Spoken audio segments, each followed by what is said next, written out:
Middleton High School students spent their day standing outside in the cold, but for a good reason. They are hoping to positively impact their community. WMTV Shannon Najawan spoke with them outside of Metro Market in Middleton, and that's one of the 2 locations hosting a food drive. That's right, Cameron. The students are hosting the drive through nonprofit Middleton Meals Matter. It's an organization that was created by 2 Middleton students who are committed to fighting hunger in the community.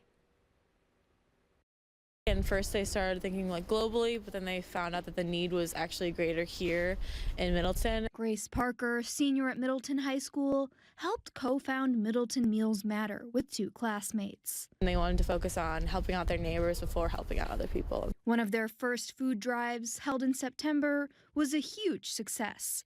But winter presents challenges. It's all chilly and people don't really want to interact. They want to just go in the store and speed up and stuff like that. The students have to work even harder to reach the community. As long as we're warm, I keep a good smile on my face, and it passes on to everyone else. But Nabil Siraj, also a senior, says the strong sense of camaraderie is evident in the overall support for their drives. We're like the good neighbor city, of course. And those who are on the other side of the pantry door? I work regularly on Tuesday morning with a great crew. Say local efforts are critical. We love it because lots of times we're short of food. They fill in the gaps and provide a significant boost to Way Forward resources. Sometimes we get a lot of shipments in from the various other suppliers, but having them out here, we've got an unbelievable amount of food from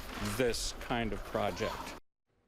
The students have a different approach to their food drives. They distribute a list of needed items to those entering the grocery store, giving them time to decide if they want to purchase one or more of the items. If so, they can drop the non-perishables off as they exit, a system the students say works well. Live in the studio, Shana Najawan, WMTV 15 News.